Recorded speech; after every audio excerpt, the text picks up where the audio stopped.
Hello everyone, so this is a continuation of our um, differentiation rules of arc functions, and we will just give examples. Okay, so if you're not yet familiar with the differentiation rules, pwede nyo pong balikan yung ating mga previous videos about differentiation rules. Particularly yung ating basic differentiation rules, yung ating trigonometric functions, ang ating exponential functions, logarithmic functions, and also yung itong arc functions or yung ating inverse trigonometric functions. Kapag hindi nyo pa master yon, kailangan nyo pong panoorin yon. Pero kung master nyo na and ready na kayo para sa ating examples, then go na tayo. So let's have example number 1. We are going to find the derivative of y equals arc sine of 3x. Okay? So nito po sa aking right part, ito pong ating mga arc functions or inverse trigonometric functions na formula for differentiation. Okay? So since ang ating pong given ay sine, so gagamitin po natin yung ating pong derivative ng sine. Alright. So kailangan muna nating alamin kung ano po ang ating u. Alright. So as you can see, ito ang ating u. So if u is equal to 3x, then du is equal to 3. Now we can proceed to our formula. So we have the derivative of arc sine u is equal to du over square root of 1 minus u squared. Maigit to na lagi nyo isulat yung formula para ma-familiarize kayo dito. So we have du. Ano ang du natin? We have 3 over square root of 1 and our u is 3x. Lagyan lang natin yung parenthesis or quantity para hindi tayo magkamali. Okay? So that's it. This is our derivative. May nakalimutan pala tayo, no? Hindi pa pala natin na square itong 3x. So, sige. Square muna natin. 3 over square root of 1 minus, so pag in-square natin yung 3, we have 9. And pag in-square natin yung x, we have x squared. Ayan. Ito, final na talaga to.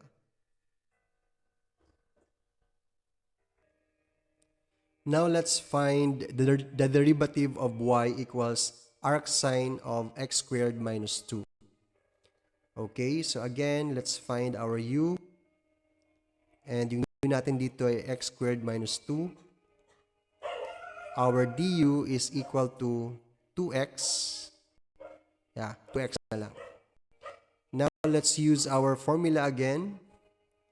We have, since this is sine or arc sine, we're going to use derivative of arc sine u is equal to du over square root of 1 minus u squared. Alright. So, since we have here our values, we will just substitute the value. So, our du is 2x over our u is x squared minus 2. Then, don't forget to write the 2 here or the square. And, pwede nyo po expand ito, pero for the sake na yung ibang mga professor or ibang mga teacher naman, yatanggap naman yan. So, okay na yan, basta ma-derive natin.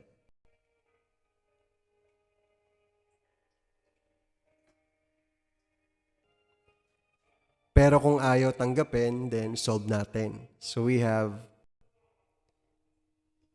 2x over square root of 1 minus, so itong x squared minus 2, pwede natin gamitin po yung difference of two squares, no? So, hindi. Sum of two squares kasi we have x squared minus 2. So, we have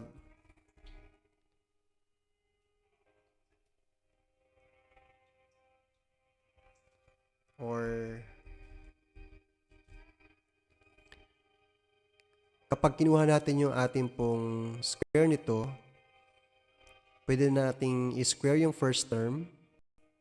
So that would become x raised to 4. And then square the last term. So negative 2 square is positive 4.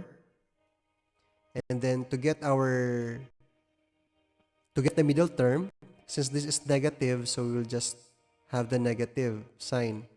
So negative 2 times x squared is we have negative 2x squared times 2 pa. So we have negative 4x squared.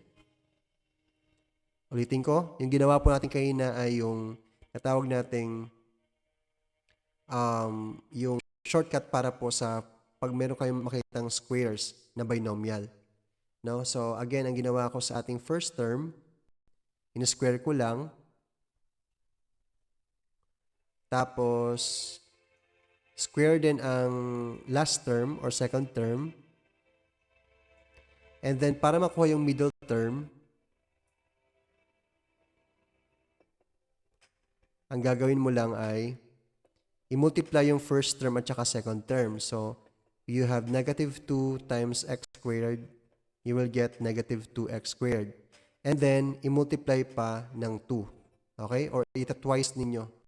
So, kumbaga, pag i-multiply kayo dito, pwede sabihin na twice the product of x of the first term and the second term. So, kailangan nyo pang i-multiply by 2. So, this become negative 4x squared. Okay? Para hindi na po tayo ng FOIL method. Tandaan nyo lang po yung ating pong rule. Square the first, square the second, and then multiply the first term and the second term, and then multiply it by 2. So, we will have x raised to 4 minus 4x squared plus 4.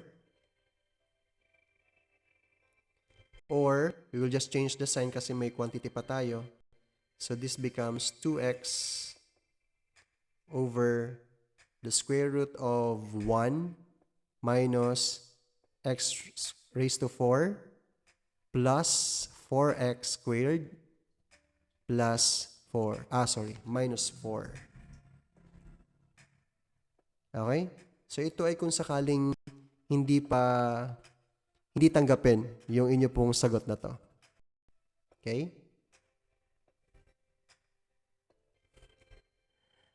And meron pa tayo again nakalimutan.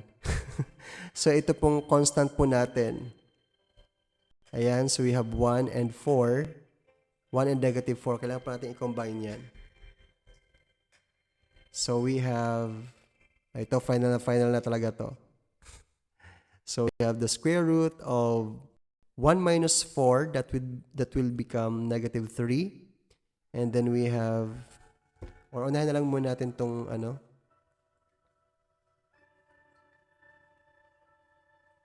unahin muna natin yung yung leading term. So, we have negative x raised to 4 plus 4x squared. And negative 4 plus 1, that would be negative 3. Okay?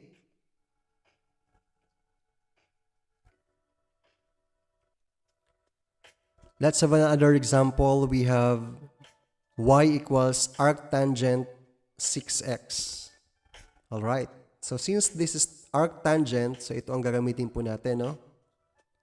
So, we have, but first we are going to find first our u.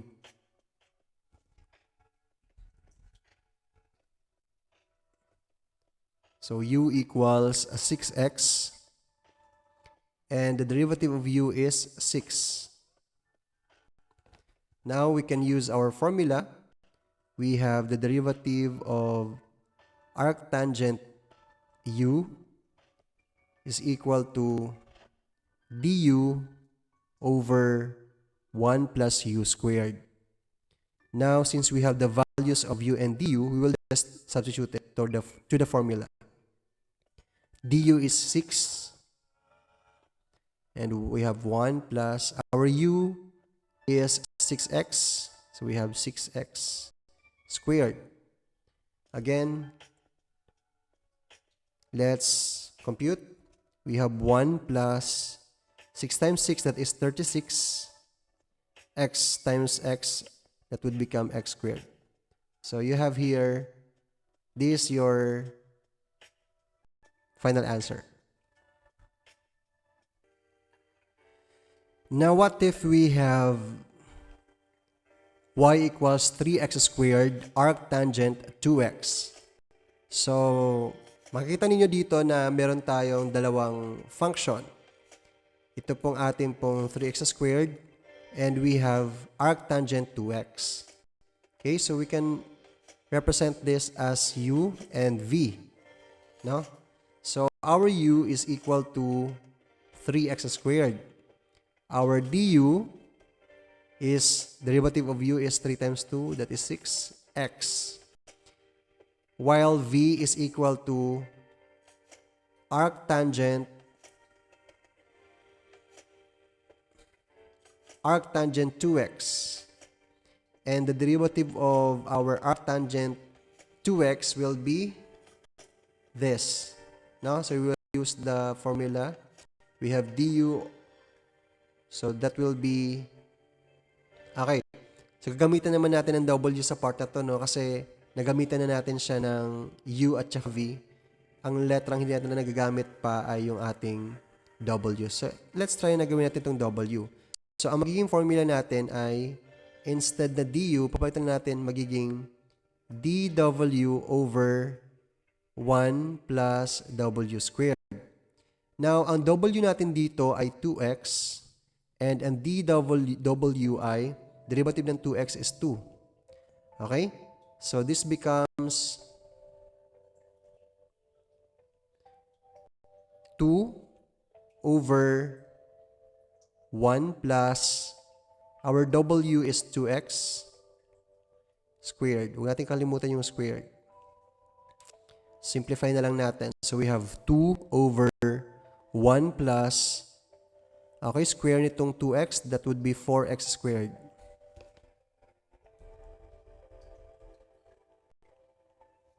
Okay. Are we done? Not yet.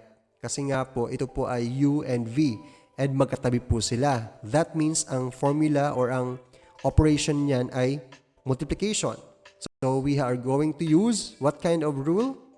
Correct. That is the product rule. So sa product rule, we have the formula. Kaya ano yung formula ng product rule natin? Review lang. So if we have the derivative of u times v, we will have u dv plus v du. Okay, yan yung gagamitin natin ngayon. So again, ang ating formula para mahanap natin ang derivative ng ating y, we will use our derivative of uv, which is equal to u dv plus v du. Pinapaulit ko, no, para madali nyong ma-familiarize. So ang ating u here is given, which is 3x squared. And ang atin namang dv ay ito. We have 2 over 1 plus 4x squared. So we have plus. Then we have v.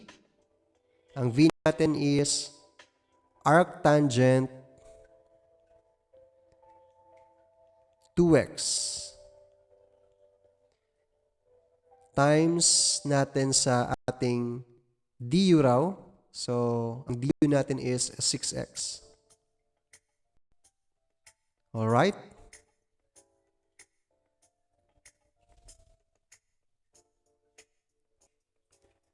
Alright.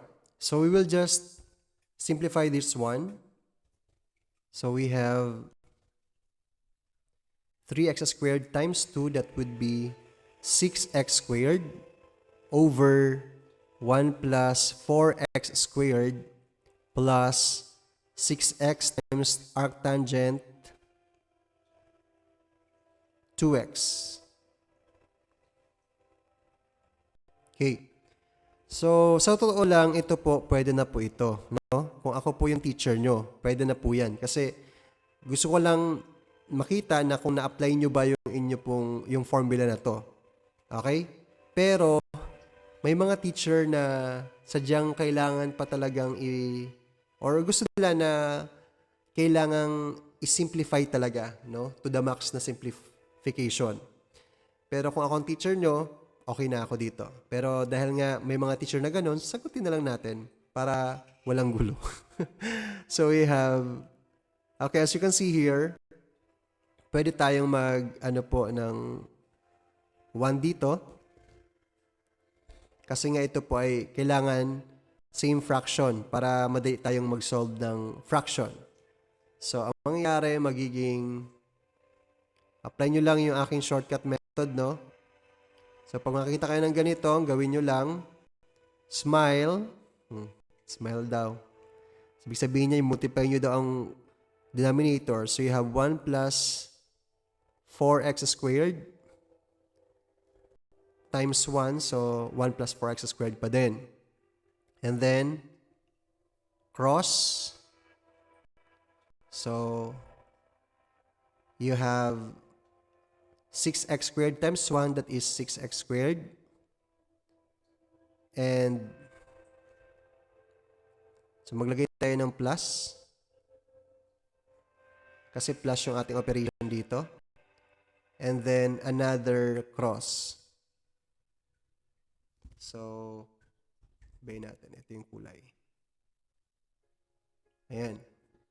So, we have ito daw, i-multiply doon natin, 6x arctangent 2x times doon natin ito sa quantity 1 plus 4x squared. Okay? So, basically, again, ang gawa natin dito ay parang ito lang, no?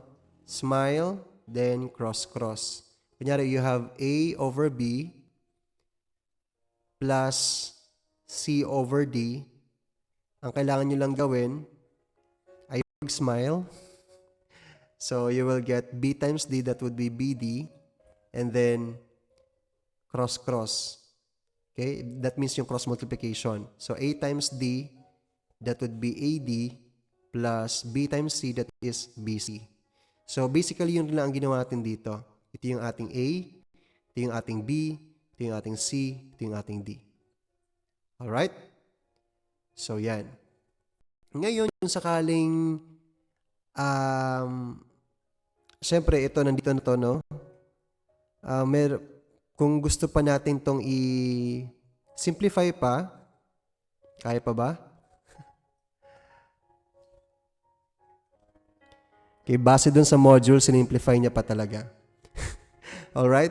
So, we have here, i-multiply na lang muna natin ito. Yung ating 6x arctangent 2x. Times doon natin dito sa 1 plus quantity 1 plus 4x squared. So, pag multiply natin to, multiply nyo to kasi as one term to siya eh. Kasi kung titignan ninyo, parang isang buo lang siya na term. Wala naman dyang operation na plus or minus. So, ikakopy nyo na lang yan. You have 6x arctangent 2x times 1 is yun pa din. Now, another is going to multiply this to 4x squared. So, you will get, since plus ito, lagay tayo ng plus. You have, okay, we have here 4x squared times 6x. So, you have 6 times 4, that is 24. X squared times x, that is x cubed. And, huwag natin kalimutan yung ating arctangent 2x. Ayan. So, base sa module ninyo, ginawa niya po ganito. So, sige, pagbigyan natin. So, we have 6x squared plus, ito isulat lang natin ito yung buo na to. 6x arc tangent 2x plus 24x cubed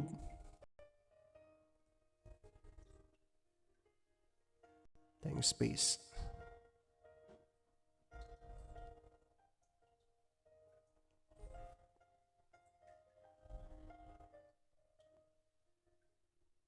(24x cubed arc tangent 2x all over 1 plus 4x squared. Yehey, natapos na rin. Diba? Sobrang haba. Pero again, kung ako ang teacher ninyo, okay na po ako dito. Okay? Pero dahil may mga teacher na gusto talaga yung simplified na ano na parang expanded na siya, no? Tignan nyo, hindi na siya simplified kundi para na siyang mukhang expanded. So pagbigyan nyo na lang. Okay?